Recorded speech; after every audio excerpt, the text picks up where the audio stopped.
evening, ladies and gentlemen, and welcome to TED. Not technology, entertainment, and design, but today I bring to you the extraordinary deal. Yes, today I bring to you your very own game show, and I'm your host for the evening. On this game show, I give you the opportunity of realizing the dream of a lifetime. I give you the opportunity to become a millionaire. Woohoo! All you need to do, very, very simple. Step number 1, you quit your boring, mundane job. And step number 2, you come and work for me. Yeah, I'm really rich. I can make you all millionaires. Now, you need to work for me for just 30 days. And in these 30 days, you don't have to do anything overtly difficult. Just a simple desk job. You'll be a paper pusher for 30 days. But before you start working for me, you need to choose your payment plan. I give you 2 envelopes. Option A, which is a $1 million check. That's $33,333 per day's work. Or option B is a slightly detailed payment plan. On the first day, I pay you 1 cent. On the second day, I pay you 2 cents. On the third day, I pay you 4 cents, and so on and so forth. I keep doubling the cents that I pay you. Now, you need to choose your payment option. Which one would it be?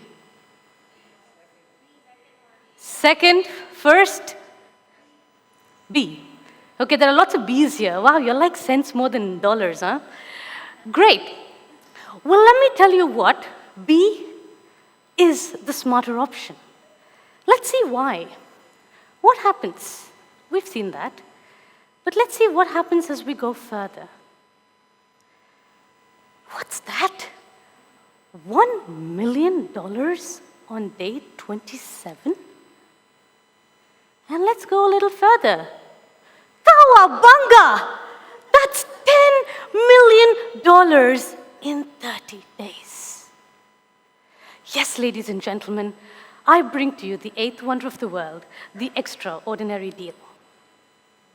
Now, let's just look at what happened. I offered you 2 options. Option A, which was a sure shot $1 million. And option B was 10 times that amount of money, but with the element of risk.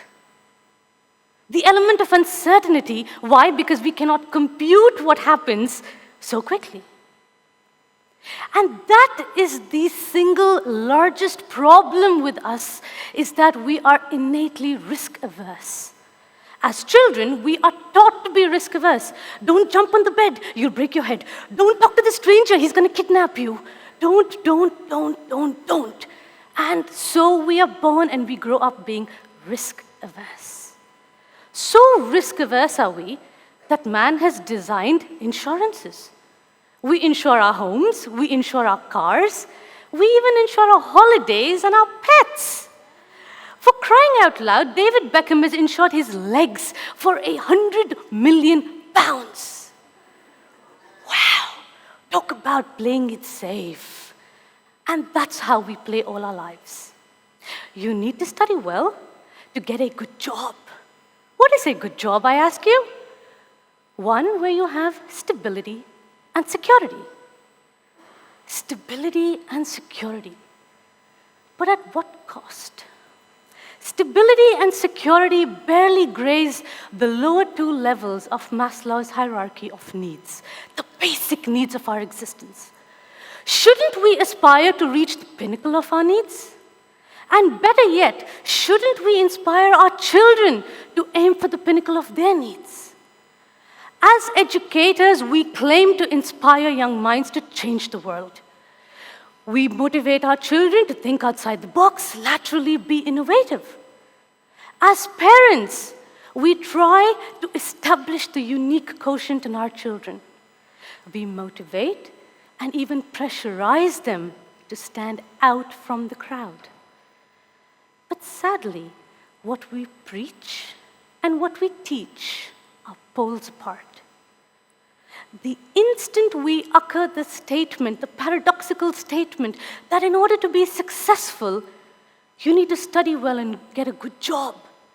At that instant, we kill all lateral thinking capabilities. All their innovation is thrown right out the window. And we give birth to an employee. It's time to take a step back and analyze the origin of our education system. As beautifully portrayed by Sir Ken Robinson in his several talks, our education system was built during the Industrial Revolution in the smitten image of an industrial setup. We put our children in batches. How do we denote the changing of a class? By the ringing of a bell. And how do we segregate our children in those batches? Based on their age, right? When you're 3, 3.5, you go into kindergarten. It's like we put our children in batches based on their date of manufacture. That's the industrial model. And yes, it worked phenomenally well during the Industrial Revolution.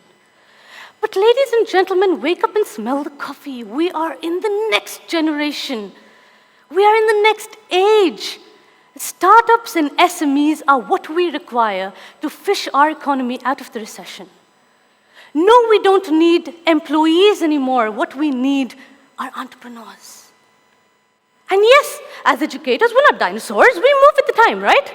We innovate, we change. We've introduced entrepreneurship courses in our curriculum. But is that enough, I ask you? We teach our children how to start up a business in a classroom. We teach them the tricks and trades of developing a business plan on paper. But I ask you, how many Bransons and Trumps took that class? And better yet, how many of them built their empires on paper? Ladies and gentlemen, what we are giving birth to are not entrepreneurs, but we are creating a generation of paper entrepreneurs.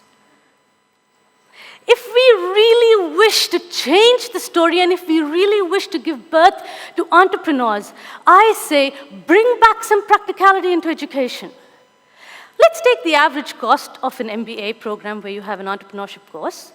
Let's say it's 10,000 dirhams. Has anyone thought about giving 5,000 back to the students and telling them to go and start a company? Nothing outrageous. Bake, sell, build, tear down, do whatever, but generate revenue. Start your own business. And then we as educators would merely act as facilitators. We would facilitate the day-to-day functionings of their business. Because come to think of it, in this day of technology, as mentioned by Tony, when in doubt, Google it, right? The poor dog, who was man's best friend, has been replaced by Google. Whatever I don't know, I Google, and just like that, whatever my students don't know, they Google. If that be true, don't you think that our education system, as we know it today, doesn't it risk becoming obsolete? Is there any trick of the trade that as educators we hold that is unattainable by the masses? Tell me why in a fast-changing, dynamic world are we still catering to the Industrial Revolution? Why are we training young, energetic minds for menial jobs? Why are we educating our children to serve the rebellious entrepreneurial few? Ladies and gentlemen, are we born to serve? Thank you.